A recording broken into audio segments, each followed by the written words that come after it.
پروردگار بحروں بر، پروردگار بحروں بر۔ اعوذ باللہ من الشیطان الرجیم، بسم اللہ الرحمن الرحیم۔ ان اللہ وملائکتہ یصلون علی النبی یا ایہا الذین آمنوا صلوا علیہ وسلموا تسلیما۔ اللہم صل علی سیدنا و نبینا و شفیعنا و مولانا محمد وعلی آل محمد وبارک وسلم۔ محترم خواتین و حضرات، السلام علیکم۔ پیام صبح کے ساتھ ایک بار پھر حاضر میں ہوں آپ کا میزبان انیق احمد۔ خواتین و حضرات، معزز علماء تشریف لاتے ہیں پیام صبح میں اور قرآن کریم کی ایک ایک آیت پر تفصیلاً گفتگو فرماتے ہیں اور قرآن کریم کی ان آیات کے مطالب، مفاہیم، تفسیر ہم تک پہنچاتے ہیں، یعنی قرآن کریم کا علم ہم تک منتقل کرتے ہیں۔ خواتین و حضرات، آج ہم سورہ اعراف کی آیات 12 اور 13 پہ بات کروائیں گے اپنے ملک کے ایک ممتاز عالم دین، ایک مفسر قرآن سے۔ آدم علیہ السلام کا واقعہ وہ زیر بحث ہے۔ اللہ تعالیٰ ان آیات میں فرما رہا ہے، شیطان سے یہ پوچھ رہا ہے کہ یہ بتاؤ کہ تمہیں کس چیز نے سجدہ کرنے سے روکا جبکہ میں نے تم کو حکم دیا تھا۔ اللہ اکبر۔ وَقُلْنَا لِلْمَلَائِكَةِ اسْجُدُوا لِآدَمَ فَسَجَدُوا إِلَّا إِبْلِيسَ أَبَىٰ وَاسْتَكْبَرَ وَكَانَ مِنَ الْكَافِرِينَ۔ یہ قرآن کریم کی پچھلی آیات میں ہم پڑھ چکے ہیں۔ خواتین و حضرات، تو ابلیس نے جواب دیا کہ میں بہتر ہوں، انا خیر منہ، خلقتنی من نار وخلقتہ من طین۔ اللہ اکبر، اللہ اکبر۔ تکبر، میں بہتر ہوں اس سے کہ مجھے آگ سے پیدا کیا گیا اور آدم کو مٹی سے پیدا کیا گیا۔ اچھا، آگ مٹی سے افضل ہوتی ہے، یہ کس نے کہا؟ اس کے کیا دلائل ہیں؟ یہ بھی ہم سوال میں رکھیں گے۔ اچھا، اب تم یہاں سے اترو، اللہ تعالیٰ فرما رہا ہے۔ کہاں سے اترو؟ شیطان کو کہاں سے نکالا جا رہا ہے؟ اللہ فرما رہا ہے کہ تجھے حق نہیں کہ بڑائی کا گھمنڈ کرے، نکل جا۔ در حقیقت تو ان لوگوں میں سے ہے جو خود اپنی ذلت چاہتے ہیں۔ خواتین و حضرات، بہت ساری باتیں اس ذہن میں آئیں گی، سوالات اٹھیں گے، سیکھیں گے محترم مفتی محمد زبیر صاحب سے۔ خواتین و حضرات، مفتی محمد زبیر صاحب ہمارے ملک کا ایک جانا مانا نام، ممبر اسلامی نظریاتی کونسل، فارغ التحصیل دارالعلوم کراچی، محتمم جامعہ صفا۔ پروگرام کا آغاز کرتے ہیں اللہ تعالیٰ کے بابرکت نام سے، سورہ اعراف آیات 12 اور 13۔ اعوذ باللہ من الشیطان الرجیم، بسم اللہ الرحمن الرحیم۔ قال ما منعك ألا تسجد إذ أمرتك قال أنا خير منه خلقتني من نار وخلقته من طين قال فاهبط منها فما يكون لك أن تتكبر فيها فاخرج إنك من الصاغرين۔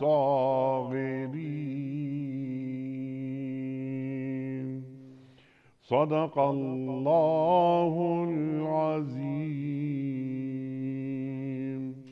پوچھا تجھے کس چیز نے سجدہ کرنے سے روکا جبکہ میں نے تجھ کو حکم دیا تھا؟ بولا میں اس سے بہتر ہوں، تو نے مجھے آگ سے پیدا کیا ہے اور اسے مٹی سے۔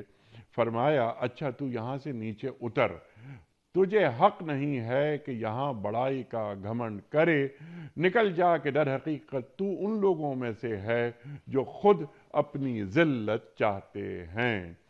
خواتین حضرات، محترم مفتی زبیر صاحب کی خدمت میں، اس سے پہلے کہ ہم رکھیں آج کے پروگرام کے حوالے سے پہلا سوال، اس سے قبل کل کے پوچھے گئے سوال کا درست جواب اور آج کا سوال آپ کی خدمت میں۔ کل کا سوال ہمارا یہ تھا کہ زکوٰۃ کے کتنے مصارف ہیں؟ درست جواب 8۔ آج کا سوال نوٹ فرما لیجئے۔ امیر المومنین حضرت ابوبکر صدیق رضی اللہ تعالی عنہ نے اپنے گھر کا سارا سامان کس غزوے میں پیش کیا تھا؟ غزوہ تبوک میں، غزوہ موطا میں یا غزوہ خندق میں؟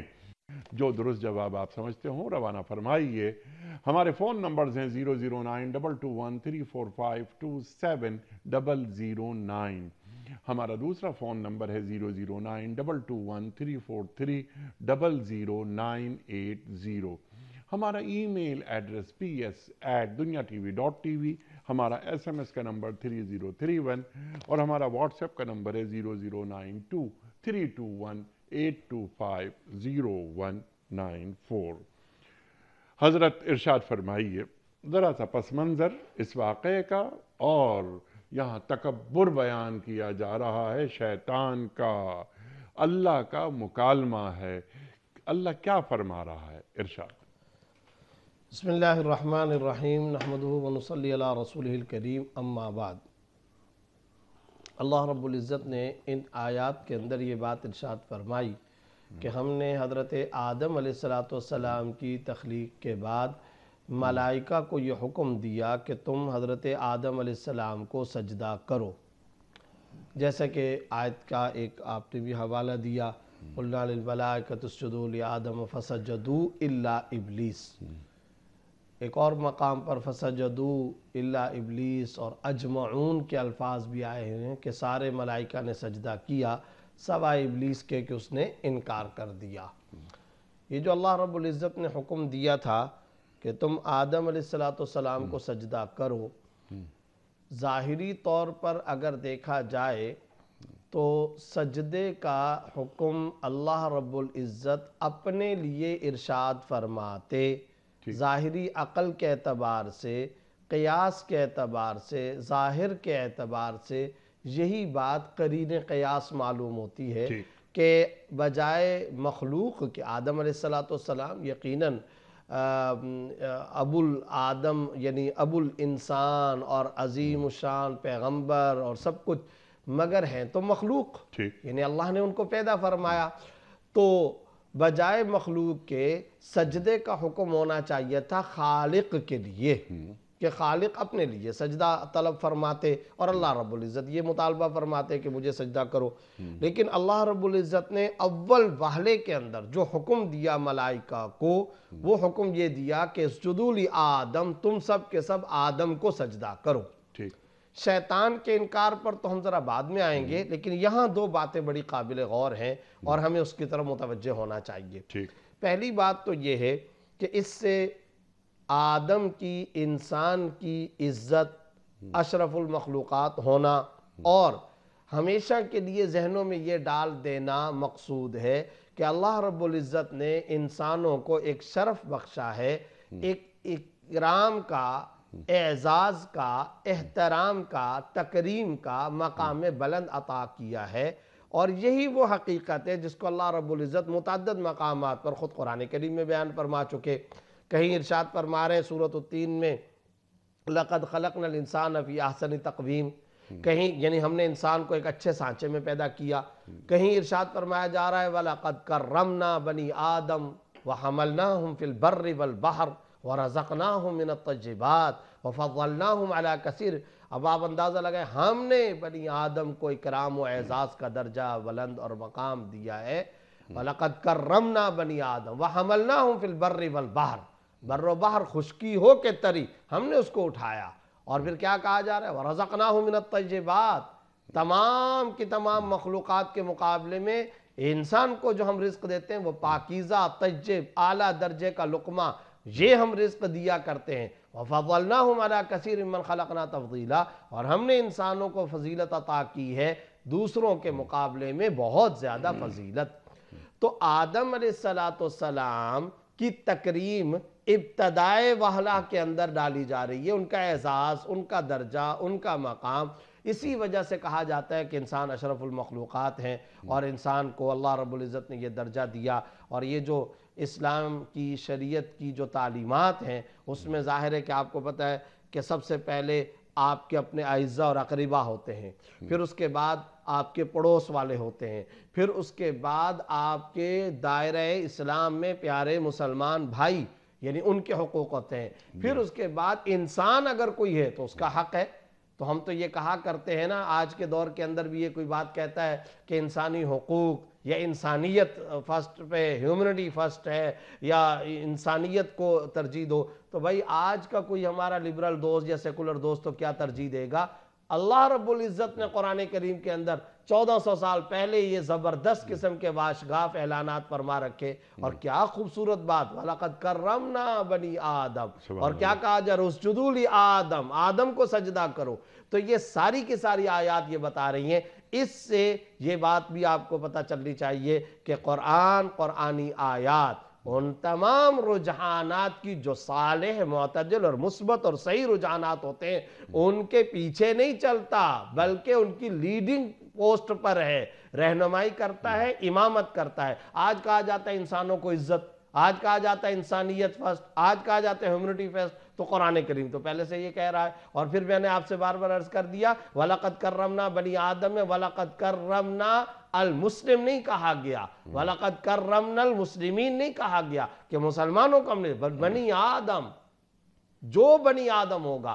پھر پوری کی پوری سیرت تجربہ کی تعلیمات آپ کے سامنے. حجۃ الوداع کے موقع پر کیا فرمایا جا رہا ہے؟ کسی عربی اجمی کو فضیلت نہیں، کالے گورے کو فضیلت نہیں، کسی کو کوئی سرخ کو لال کوئی فضیلت نہیں، فضیلت تقوی کی بنیاد پر ہے. اور وہاں پر بار بار جو خطابات آپ صلی اللہ علیہ وسلم فرما رہے تھے وہ یا بنی آدم، اے آدم کی آل اولاد، اے آدم کی آل اولاد. پھر قرآن کریم میں یا ایھا الانسان کتنی مرتبہ ہے؟ جی ہاں، بار بار کہا جا رہا ہے. رب الناس کتنی مرتبہ کہا گیا، ملک الناس کتنی مرتبہ کہا گیا، الہ الناس کتنی مرتبہ کہا گیا، یا ایھا الانسان کتنی مرتبہ کہا گیا، الناس کا لفظ کتنی مرتبہ. تو یہ ساری کی ساری باتیں. تو پہلا نقطہ تو میں یہ عرض کرنا چاہتا ہوں، آدم علیہ السلام کو سجدہ کرنے کا حکم دینے کے پیچھے ایک حکمت انسان کے اشرف المخلوقات ہونے اور انسان کی عزت اور تکریم کا پہلو بھی نمایاں کرنا ہے. اور یہ الحمدللہ اس سے واضح طور پر ہو رہا ہے. یہ جو اللہ رب العزت نے ارشاد فرمایا کہ حضرت آدم علیہ السلام کو سجدہ کرو، اس سجدے سے متعلق جو آیت کا یہاں جو جملہ، جو ٹکڑا، جو لفظ آ رہا ہے وہ بڑا عجیب ہے. ما منعک اللہ تسجد اذ امرتک. یہ جو لفظ ہے نا انیق صاحب، اذ امرتک، یہ بڑا قابل غور ہے. کیا تجھے کس چیز نے منع کیا کہ تو سجدہ نہیں کر رہا آدم کو؟ سارے ملائکہ سجدہ کر رہے، تو نہیں کر رہا. اذ امرتک، جبکہ میں نے حکم دیا ہے تم کو. اللہ اکبر. یہ اصل نقطہ ہے، اذ امرتک. یہ اللہ رب العزت جو ارشاد فرما رہے ہیں، بس سارے کے سارے احکام کی فرما برداری اور تابع داری کرنے کا فلسفہ اسی لفظ کے پیچھے اور درمیان کے اندر یہ محور ہے، اسی کے ارد گرد گھومتا ہے. اذ امرتک، جبکہ میں حکم دے چکا ہوں، اتھارٹی میری ہے.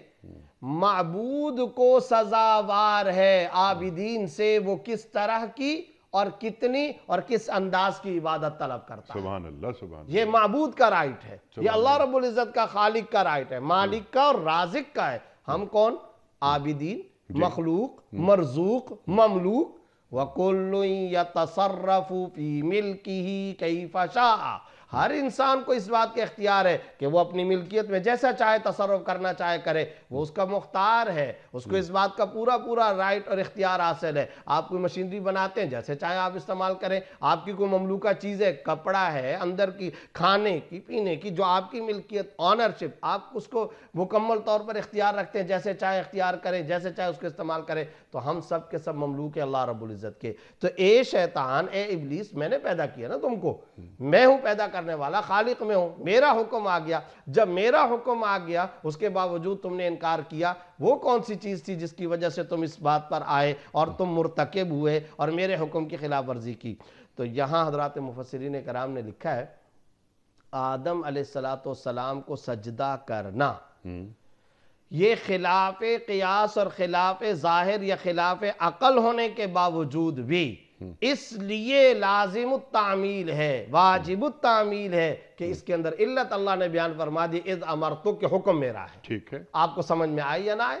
ٹھیک ہے۔ آپ بتائیے آج کے دور کے اندر بلکہ تمام کے تمام ادیان میں کسی بھی نبی کو سجدہ کرنا یا کسی بھی انسان کو سجدہ کرنا اس کو شرک کہا جاتا ہے، حرام کہا جاتا ہے، کفر کا ارتکاب کہا جاتا ہے، ناجائز ہے۔ میں آپ کو سجدہ کروں، ظاہر ہے کہ کیسے جائز ہو سکتا ہے؟ یہ تو ہے ہی نہیں، حلال ہی نہیں ہے، یعنی اس کے اوپر تو سب کا اتفاق ہے، غیر اللہ کو سجدہ تو حرام ہے۔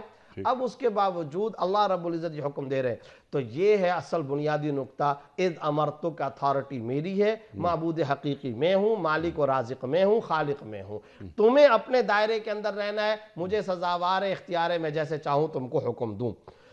قرآن کریم میں اللہ نے یہ اسلوب کئی ساری جگہوں پر اختیار فرمایا۔ اس کی ایک اور میں مثال عرض کرتا ہوں، وہ ہے سورہ بقرہ کے اندر سود سے متعلق جہاں اللہ نے حکم دیا ہے، وہ بعینی یہی اسلوب ہے۔ کیا ہوا؟ اللہ رب العزت مشرکین مکہ کا جملہ نقل فرماتے ہیں، انما البیع مثل الربا۔ یہ لوگ کہتے ہیں کہ یہ جو بار بار سود کو حرام کہا جا رہا، فَإِن لَمْ تَفْعَلُوا فَأْذَنُوا بِحَرْبٍ مِّنَ اللَّهِ وَرَسُولِهِ، اگر تم باز نہیں آتے تو اللہ اور اس کے رسول کے ساتھ اعلان جنگ۔ یا ایھا الذین آمنوا اتقوا اللہ وذروا من الربا، کیا اے تقوی والو، اے اللہ سے ڈرو، ایمان والو، اور سود کو چھوڑ دو۔ اور کیا کہا جا رہا ہے کہ اگر کوئی سود کھاتا ہے تو اللہ اس کو مٹائے گا، یمحق اللہ الربا ویربی الصدقات، بار بار آیات میں ہے۔ وہاں جب یہ آیات آپ صلی اللہ علیہ وسلم نے انسانوں کے سامنے تلاوت فرمائی، بیان فرمائی، تو مشرکین مکہ نے کیا کہا؟ انما البیع مثل الربا، سیل اینڈ پرچیز، خرید و فروخت، یہ بھی تو سود کی طرح ہے، انسان اس کے اوپر بھی تو پروفٹ کماتا ہے، یہاں پر بھی تو پروفٹ ہے۔ تو اگر سیل اینڈ پرچیز میں پروفٹ کما رہا ہے، اضافی رقم نفع کی شکل میں آئے حلال، اور پیسے پر پیسے کے بدلے کے اندر اگر ہم اضافی رقم لیں وہ حرام اور سود، تو یہ کیسے ہو گیا؟ میں آپ کو یوں اس کی مثال کیا ہے؟ مثال طور پہ یہ گلاس ہے، اگر میں 100 روپے آپ کو دیتا ہوں اور 100 روپے کے بدلے میں 110 روپے لیتا ہوں، تو تمام مسالک و مکاتب فکر اسکول آف تھاٹ کنسنسس اس بات پر کیا کہ یہ 10 روپے سود ہے، حرام ہے، نفع نہیں ہے، پروفٹ نہیں ہے، سود ہے، حرام ہے، ناجائز ہے۔ 100 میں نے دیا اور آپ سے میں واپس سے 110 وصول کرتا ہوں۔ تو ان مشرکین مکہ نے کیا کہا؟ چلیں جی ہم ایک اور کام کرتے ہیں، 100 کے بدلے میں 110 کو تو آپ نے حرام اور سود کہہ دیا، یہ گلاس ہے جس کی ویلیو 100 روپیہ ہے، میں یہ 100 روپے کے بجائے 110 روپے کا آپ کو بیچ دیتا ہوں، اب بتاؤ یہ حلال ہے کہ نہیں ہے؟ تو سب کہہ رہے ہیں کہ حلال ہے، قرآن کہہ رہے ہیں کہ یہ حلال ہے۔ اب یہاں یہی بات ان مشرکین مکہ نے نبی صلی اللہ علیہ وسلم سے کہی، اور آپ صلی اللہ علیہ وسلم سے جب یہ جملہ کہا، اللہ نے ان کا یہ جملہ نقل کیا ہے، کیا؟ انما البیع مثل الربا۔ یہ لوگ کیا بولتے ہیں؟ سیل اینڈ پرچیز، خرید و فروخت، یہ بھی تو سود کی طرح ہے، تو یہ اگر حلال تو وہ کیوں حرام؟ اب یہاں عجیب و غریب اسلوب اللہ رب العزت نے اگلے آیت کے اگلے حصے کے اندر اختیار فرمایا۔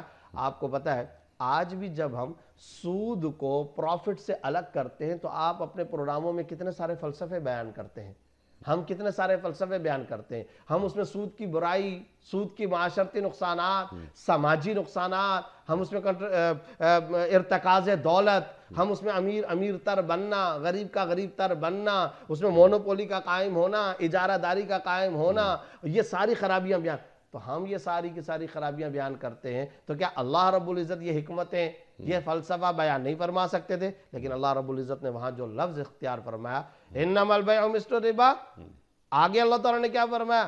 احل اللہ البیع وحرم الربا، میں ہوں نا، میں نے سود کو حرام قرار دیا ہے، سیل اینڈ پرچیز، خرید و فروخت کو میں نے حلال قرار دیا ہے، اتھارٹی میری ہے، تمہیں اس بات پر توجہ جا کیوں نہیں رہی ہے؟ تم یہ فلسفے دائیں بائیں کیوں؟ میرا حکم ہے بھائی، بنیادی چیز ہے میرا آرڈر، میرا حکم، اتھارٹی میری ہے، میں نے یہ کام کیا ہے۔ احل اللہ البیع وحرم الربا، پوری آیت کو پیچھے سے پڑھتے ہوئے آؤ تو بڑا خوبصورت، زبردست، حکیمانہ اسلوب سامنے آتا ہے۔ اللہ رب العزت کس طریقے سے اپنی حاکمیت کو اور اپنے اختیار کو اور اپنے آرڈر کو کس طریقے سے بیان فرماتے ہیں، یہ تمہیں سمجھ میں آئے نہ آئے، تمہارا معاملہ، تمہاری ہیڈک، میرا حکم یہ ہے کہ سود حرام ہے اور میں نے سود کو حرام قرار دیا۔ سبحان اللہ، یہ میرا حکم ہے، میرا آرڈر ہے، یہاں اس آیت میں بھی تمہارا اللہ ہوں۔ جزاک اللہ، اللہ اکبر، اللہ اکبر، سمینا وَأَطَعْنَا، بالکل سماعت کرو اور اطاعت کرو. یہ اف اینڈ بٹس بیچ میں آتے ہیں یا آنے لگے ہیں کہ ساتھ ذرا ریشنلزم کیا ہوتا ہے وہ دیکھیں ہیں. اللہ اکبر، اللہ اکبر. بلکہ اس سے جڑی ہوئی ایک اور بات مفتی صاحب آپ کی اجازت سے کہ اللہ، یہ تو احل اللہ البیع کہ جو آپ نے بات فرمائی، اور قرآن کریم میں بہت سارے اللہ تعالیٰ کے احکامات ہیں جو اللہ تعالیٰ نے فرما دیا وہ آپ کو کرنا ہی کرنا ہے. اور وما آتاکم الرسول فخذوہ وما نہاکم عنہ فانتہوا، کہ میرے نمائندے رسول ہیں، رسول جو تمہیں دیں لے لو، جس سے منع کر دیں رک جاؤ. اگلا طریقہ بتا دیا. سبحان اللہ، سبحان اللہ. لیکن میں ذرا چاہ رہا ہوں کہ اس سے پہلے یہ تو اتھارٹی اللہ کی ہے. بے شک لَأَغْلِبَنَّ انا ورسولی، اور کتب اللہ، اللہ نے لکھ دیا ہے. اللہ اکبر. غالب ہو کے رہیں گے میں اور میرے رسول. اللہ اکبر. اچھا، جو آپ نے بات فرمائی، سبحان اللہ، سبحان اللہ. آدم علیہ السلام کو سجدہ کروایا جا رہا ہے، یعنی ایک جو سوشل اینیمل ہے اسے خلیفۃ اللہ کی منزل تک پہنچایا جا رہا ہے. انی جاعل فی الارض خلیفہ. اللہ اکبر. تو بنیادی وصف کیا انسان کا یہ نہیں کہ اسے صاحب علم بنایا؟ بے شک بالکل یہی بات، بالکل یہی بات. اور اسی علم کی وجہ سے ہی اللہ رب العزت نے اس کو تکریم، اعزاز اور درجہ اور مقام دیا، جس کا یہ جو آپ نے آیت کا حصہ پڑھا، جاعل فی الارض خلیفہ، وَإِذْ قَالَ رَبُّكَ لِلْمَلَائِكَةِ إِنِّي جَاعِلٌ فِي الْأَرْضِ خلیفہ. اس میں ملائکہ سے اللہ رب العزت کا مکالمہ چل رہا ہے. مکالمہ کیا چل رہا ہے کہ میں، یعنی اللہ رب العزت نے یہ ارشاد فرمایا کہ میں اپنا خلیفہ زمین کے اندر مقرر کرنے والا ہوں. جواباً فرشتے کیا کہتے ہیں؟ آپ اس کو بنا رہے ہیں یہ انسان جو زمین میں فساد کرے گا، خون پھیلائے گا، اور یہاں پر لوگوں کا قتل غارت گری ہوگی وغیرہ وغیرہ. تمام مفسرین کا اس بات پر اتفاق ہے. اور مفسرین کی بات تو بعد میں، اس سے پہلے وَعَلَّمَ آدَمَ الْأَسْمَاءَ كُلَّهَا. علم یعلم تعلیم. آدم کے بارے میں کہا جا رہا ہے کہ ہم نے ان کو تعلیم دی، ہم نے ان کو علم دیا، ہم نے ان کو اسماء، مختلف اشیاء کے نام بتائے. علم آدم الاسماء کلہا. اللہ رب العزت نے تمام کی تمام چیزیں اور تمام اشیاء کے نام آدم علیہ السلام کو سکھائے. تو پتہ یہ چلا کہ خلیفہ بنانے والی بات کا تذکرہ، ساتھ میں علم کا تذکرہ. سبحان اللہ. کیا نقطہ سمجھ میں آ رہا ہے؟ انسان کو بھی اگر اللہ رب العزت نے اعزاز اور تکریم عطا فرمائیے، وجہ یہ کہ اللہ رب العزت اس کو علم عطا فرماتا ہے.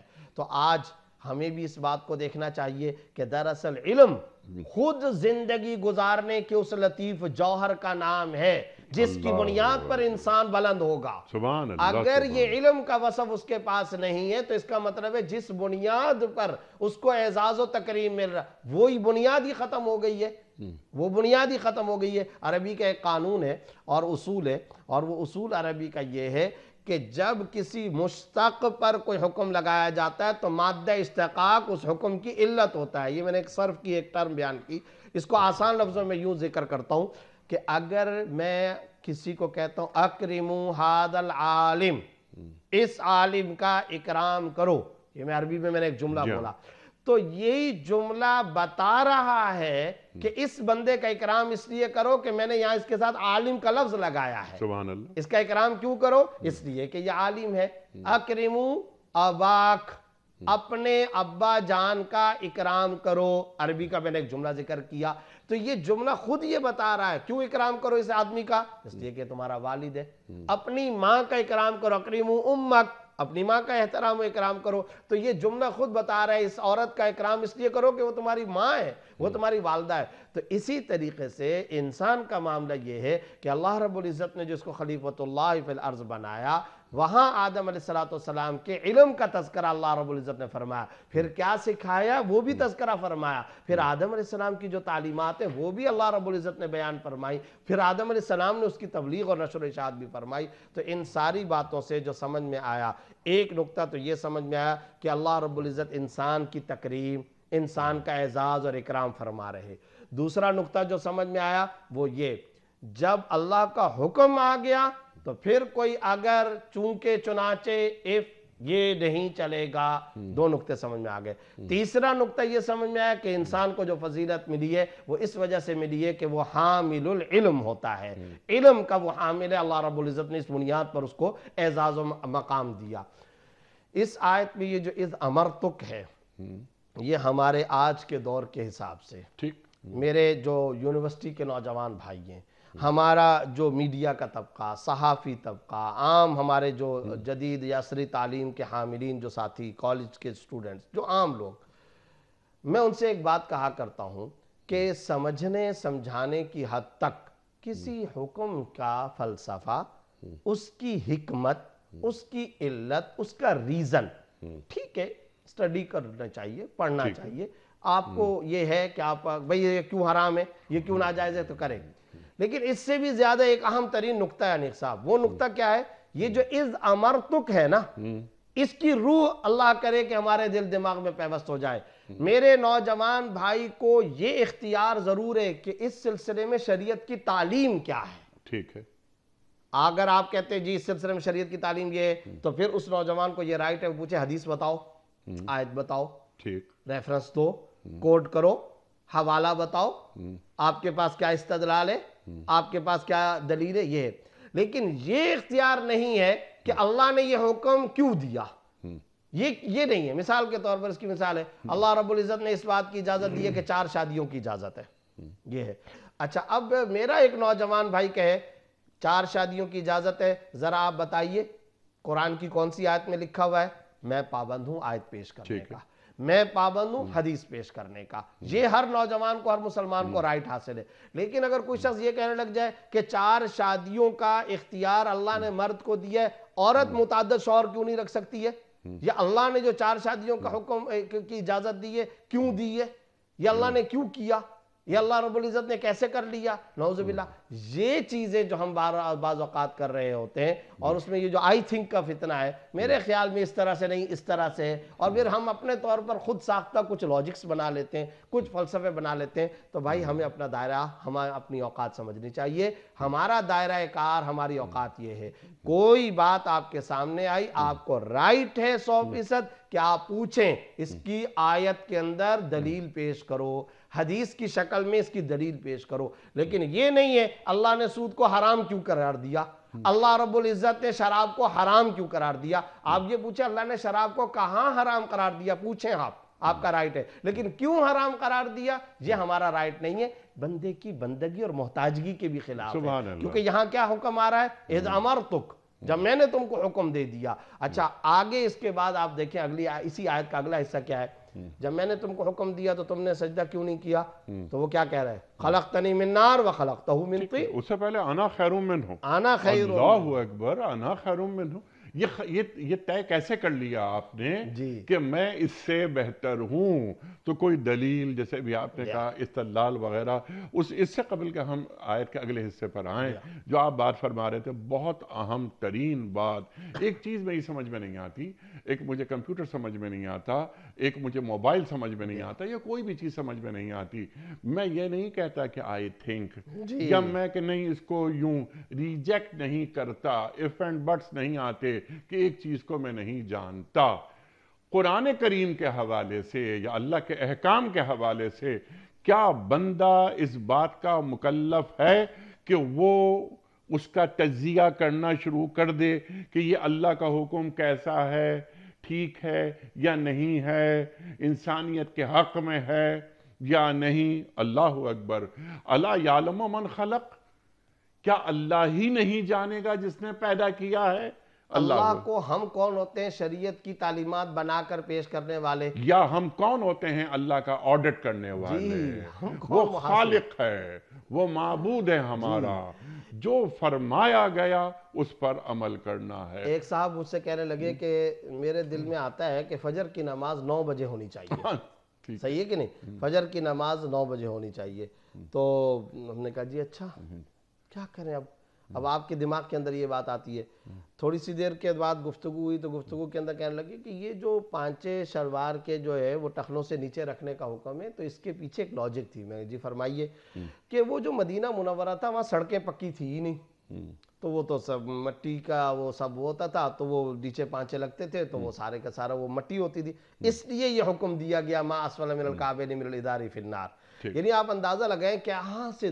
اچھا اس وقت مجھے ایک عجیب حدیث یاد آئی جو شمائل ترمذی میں ہے، اور وہ عجیب، یعنی رسول اللہ صلی اللہ علیہ وسلم کے کلام کو معجز ہی ماننا جا سکتا ہے، اس کے علاوہ اور کچھ۔ وما ینطق عن الہوی، حضرت رافع کی ایک روایت ہے شمائل ترمذی کے اندر، اور وہ کیا، حضرت رافع فرماتے ہیں کہ میں آگے جا رہا تھا ایک مرتبہ مدینہ کی ایک گلی کے اندر، پیچھے سے آواز آئی ارفع ازارک یا رافع ارفع ازارک، اے رافع اپنی اس شلوار کو، اپنی اس چادر کو، چادر تھی جو نیچے کی طرف جو پہنی ہوئی تھی اور نیچے کی طرف ڈھل کر جا، اس کو اٹھاؤ۔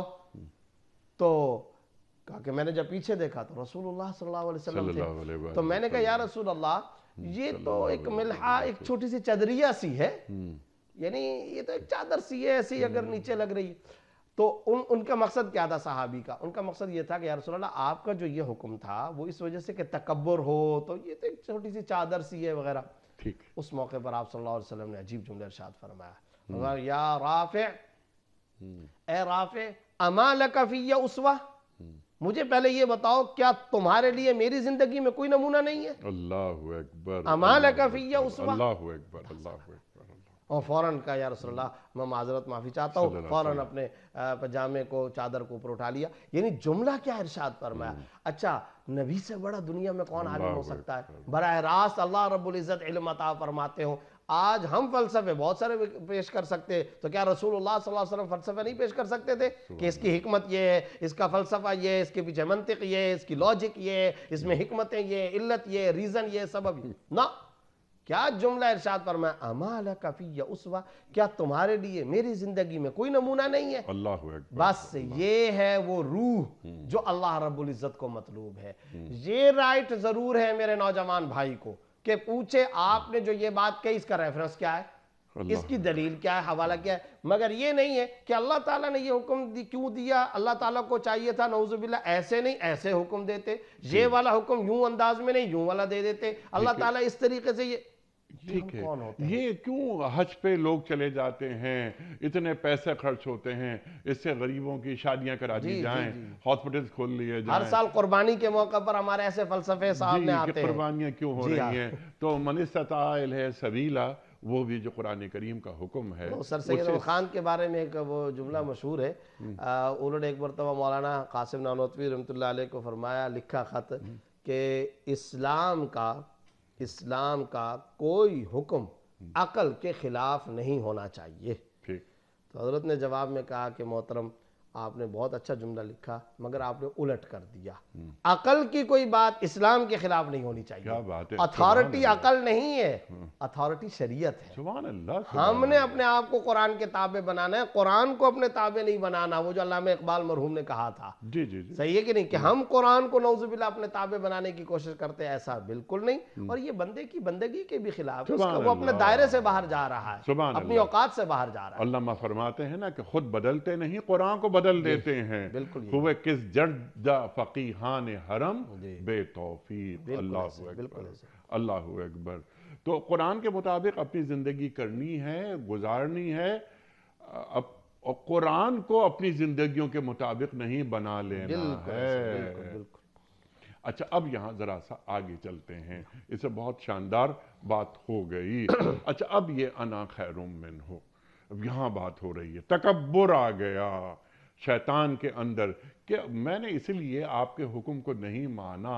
اللہ اکبر، جو آپ نے بات فرمائی کہ اللہ نے حکم دے دیا ہے، میرا حکم تم نہیں مان رہے، وجہ کیا ہے؟ انا خیر منہ خلقتنی من نار وخلقتہ من طین، خلقتہ من طین، مجھے تو نے آگ سے بنایا ہے اور اس کو آدم کو مٹی سے بنایا ہے، اس لیے انا خیر منہ۔ تو یہاں دو تین باتیں ہیں، ایک تو تکبر، خود کو افضل سمجھنا۔ اچھا یہ کہاں سے یہ بات آئی کہ آگ مٹی سے بہتر ہے؟ ارشاد۔ دیکھیں اصل بات یہ ہے کہ یہ جو انا خیر منہ ہے، پہلے تو میں اس پر بات کر دیتا ہوں چونکہ آیت کے اندر پہلے حصہ یہ آیا ہوا ہے، پھر جو اس کی آگے منطقی دلیل ہے اس پر ہم بعد میں بات کرتے ہیں۔ تکبر کی تین قسمیں ہیں اور وہ تینوں قسمیں خود قرآن کریم نے بیان کی ہیں۔ ایک ہوتا ہے تکبر جو نعوذ باللہ ثم نعوذ باللہ، جو سب سے بڑا درجے کا جو تکبر ہوتا ہے، جو کفر ہے، وہ ہے اللہ کے مقابلے میں تکبر. ٹھیک ہے کہ نہیں؟ اللہ رب العزت کے مقابلے میں تکبر، یہ ایک قسم ہے. اور یہ تکبر کہاں پایا گیا تھا؟ اللہ کے مقابلے میں کوئی تکبر کرے اور وہ یہ کہے کہ میں اللہ سے بھی نعوذ باللہ بہتر ہوں.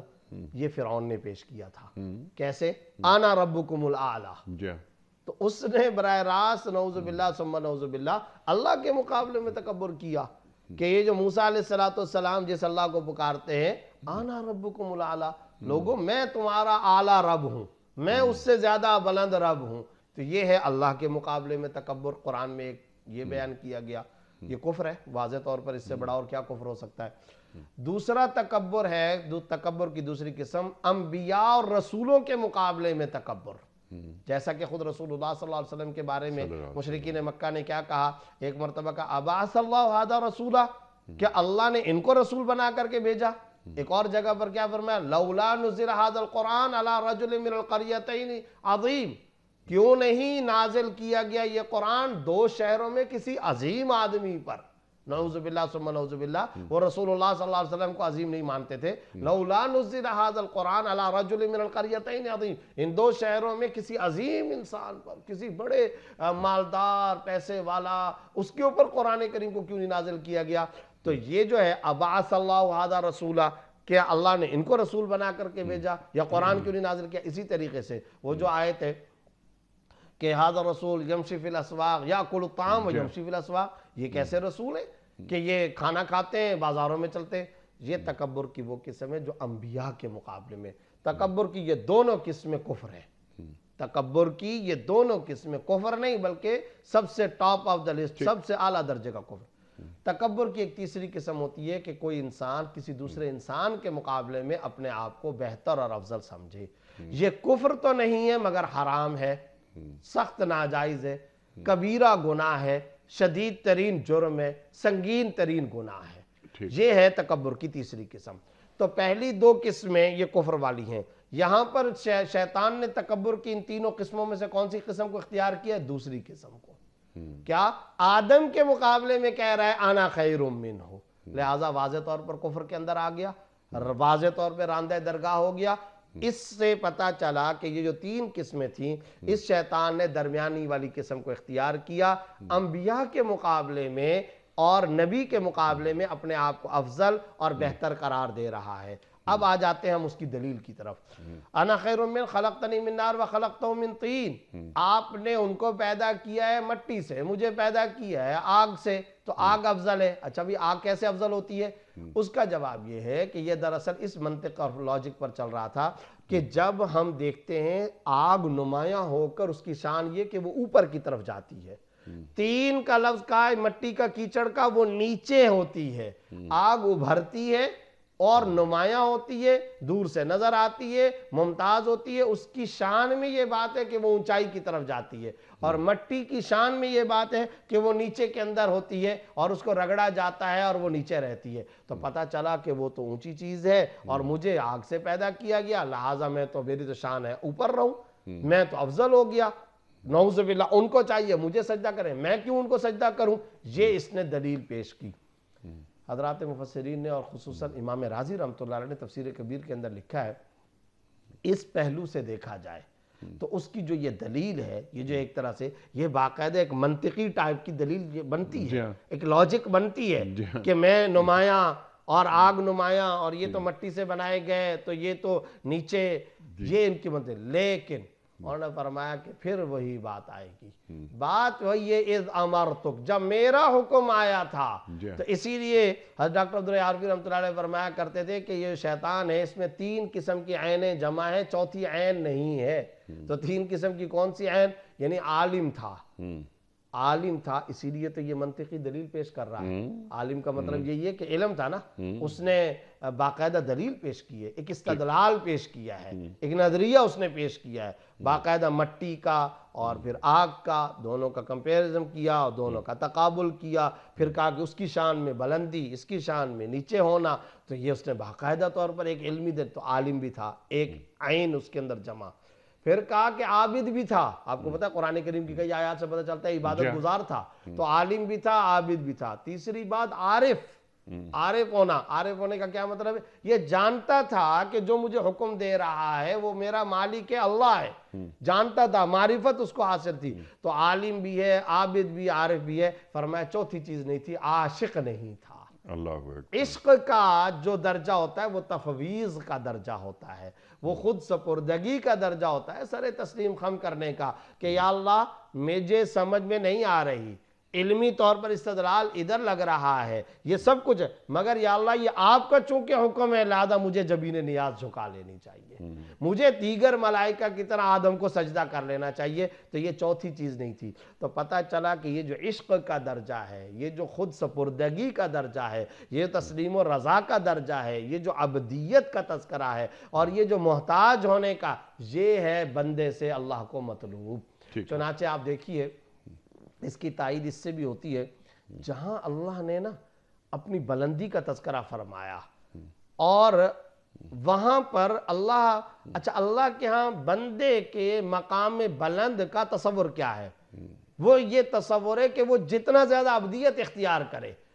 سورہ بنی اسرائیل کا آغاز کس سے ہوتا ہے؟ سبحان الذی اسریٰ بعبدہ لیلا من المسجد الحرام الى المسجد الاقصی. پاک ہے وہ ذات جس نے اپنے بندے کو. اچھا اب یہاں پر بھی رسول ہی بھی کہا جا سکتا تھا, نا کہ اپنے رسول کو لے کر کے گیا. یہاں پر یہ بھی کہا جا سکتا تھا, خود رسول اللہ صلی اللہ علیہ وسلم کا نام بھی لیا جا سکتا تھا. لیکن اللہ رب العزت نے رسول اللہ صلی اللہ علیہ وسلم کے تمام القاب کے بجائے, اور اللہ رب العزت نے رسول و پیغمبر کہنے کے بجائے عبد کا لفظ استعمال فرمایا, حالانکہ تذکرہ معراج کا ہو رہا ہے, بلندی پر لے جانے کا تذکرہ ہو رہا ہے. اشارہ اس بات کی طرف کر دیا, بندے کی بندگی یہ ہے, بندے کا کمال یہ ہے کہ وہ محتاجی اختیار کرے, خدا کے سامنے تواضع اختیار کرے, عاجزی اختیار کرے, انکساری اختیار کرے, تکبر کی طرف نہ آئے. اور یہی وہ تعلیمات ہیں جو قرآن کریم سے بار بار ہمیں پتہ چل رہی ہے. یہاں تکبر تھا جس نے کو راندہ درگاہ بنا. سبحان اللہ, سبحان اللہ. تو یہ عجز, انکسار, یہ مومنانہ صفات ہیں. انسان میں اللہ دیکھنا چاہتا ہے. یہ تکبر, گھمنڈ, بڑائی, یہ شیطانی صفات ہیں. اللہ اکبر. بلکہ وہ حدیث قدسی کہ الکبر ردائی, کہ تکبر میری چادر ہے, مجھ سے میری چادر نہ کھینچو. اللہ اکبر, اللہ اکبر. اچھا اب یہاں بلکہ اس سے پہلے کہ میں اگلی بات کروں اور سوال یہ رکھوں آپ کی خدمت میں, اللہ فرما رہا ہے کہ اچھا تو اب یہاں سے نیچے اتر جا. کہاں سے اللہ نیچے اتار رہا ہے؟ لیکن اس سے قبل ایک بات بڑی اہم ہے. ہم جو ٹو ڈوز کی بات کرتے ہیں کہ یہ جو آیت ہے یہ ہمارے پہ منطبق ہو رہی ہے یا نہیں منطبق ہو رہی ہے؟ حسب, نسب, قبیلہ, خاندان, میرا علم, یہ تکبر کی کئی شکلیں ہیں نا. اور گھٹیا ترین شکل شاید یہ ہے کہ تکبر تقوی, میں عبادت گزار ہوں, اللہ اکبر, مجھ میں یہ تکبر. تو یہ جو تکبر کیا کسی مسلمان کا شیوا ہو سکتا ہے؟ Very good question. اصل بات یہی ہے کہ یہ جو شاید ہمارے آج کے اس پروگرام کا یہ والا جو حصہ ہے, یہ واقعتاً یہ اہم ترین وہ حصہ ہے کہ ہمیں اپنی زندگی کا بار بار تجزیہ کرنا چاہیے. انیق صاحب صورتحال یہ کہ ایک تو وہ تکبر تھا جو اللہ کے مقابلے میں الحمدللہ ہم وہ نہیں کرتے, ہمارے مسلمان وہ نہیں کرتے. دوسرا تکبر تھا جو انبیاء کے مقابلے میں الحمدللہ ہم وہ بھی نہیں کرتے. اللہ کا فضل ہے, ہمارا ادنا سے ادنا بھی گرا پڑا بھی کوئی مسلمان ہوگا وہ انبیاء کے مقابلے میں تکبر نہیں کرتا. تو یہ دو تکبر تو ہم میں نہیں ہے. لیکن تیسرا تکبر ہے دوسرے انسانوں سے اپنے آپ کو خیر, افضل, اعلیٰ, اولا, بہتر سمجھنا. یہ پورے معاشرے کے اندر ہمارے عام ہے, اور اس کے 8 اسباب ہیں. ٹائم کم ہے تو میں وہ تفصیل نہیں بیان کر سکتا, لیکن ان میں سے کچھ کی طرف آپ نے اشارہ کیا.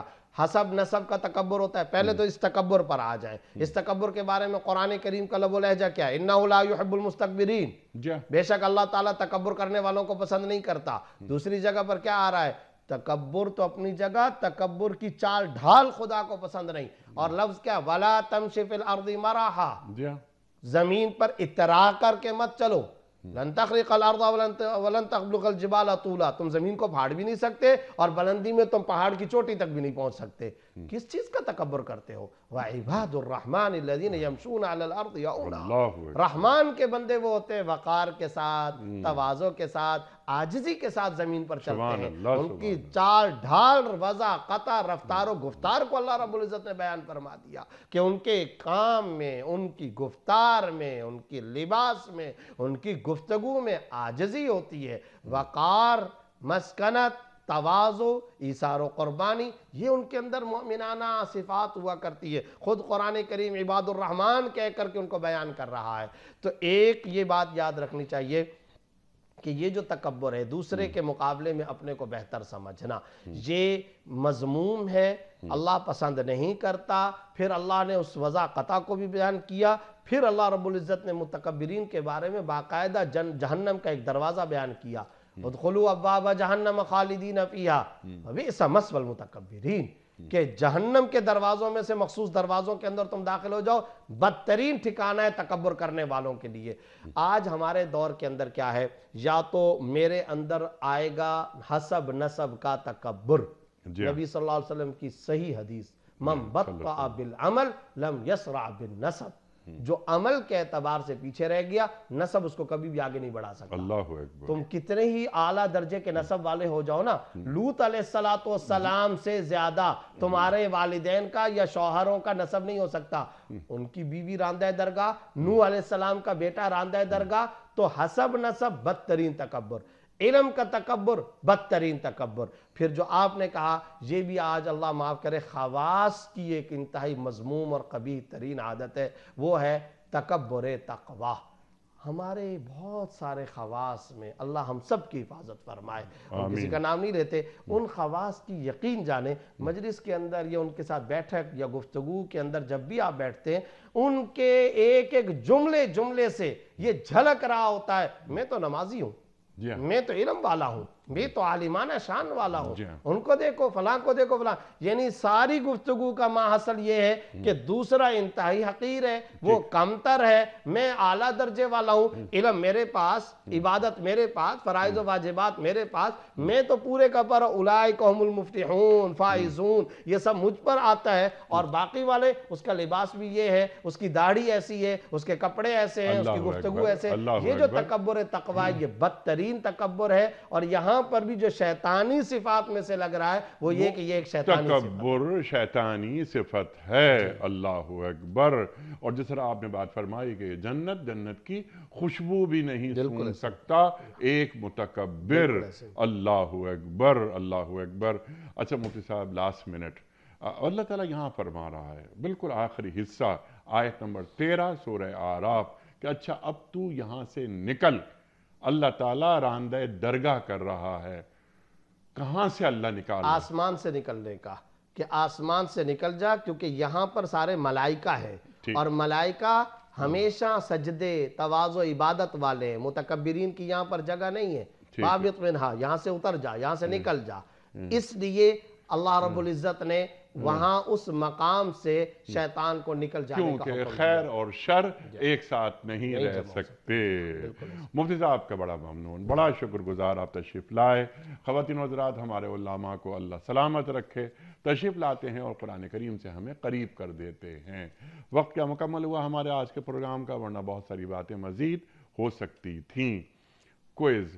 کل کا سوال ہمارا یہ تھا کہ زکوٰۃ کے کتنے مصارف ہیں؟ درست جواب 8. آج کا سوال نوٹ فرما لیجئے. امیر المومنین حضرت ابوبکر صدیق رضی اللہ تعالیٰ عنہ نے اپنے گھر کا سارا سامان کس غزوے میں پیش کیا تھا؟ غزوہ تبوک میں، غزوہ موطا میں، یا غزوہ خندق میں؟ جو درست جواب آپ سمجھتے ہوں روانہ فرمائیے. ہمارے فون نمبرز ہیں 00922134527 ہمارا دوسرا فون نمبر ہے 0092213430090. ہمارا ای میل ایڈریس ps@dunyatv.tv.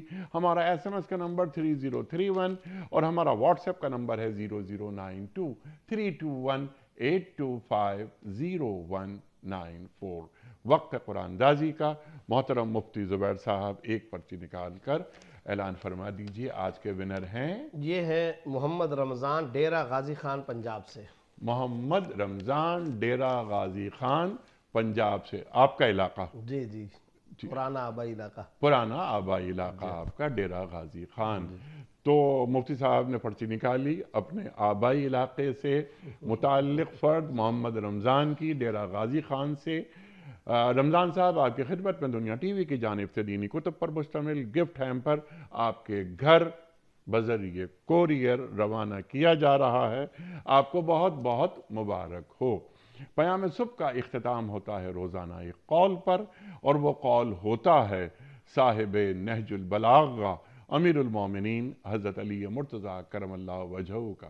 آپ فرماتے ہیں کہ اے عقل مند مذاق سے پرہیز کر، کیونکہ مذاق تیری آبرو کو ختم کر دے گا۔ اے عقل مند مذاق سے پرہیز کر، کیونکہ مذاق تیری آبرو کو ختم کر دے گا۔ سبحان اللہ سبحان اللہ۔ اپنے میزبان انیق احمد کو کل تک کے لیے اجازت دیجیے۔ خدا حافظ۔ پروردگار بحر و بر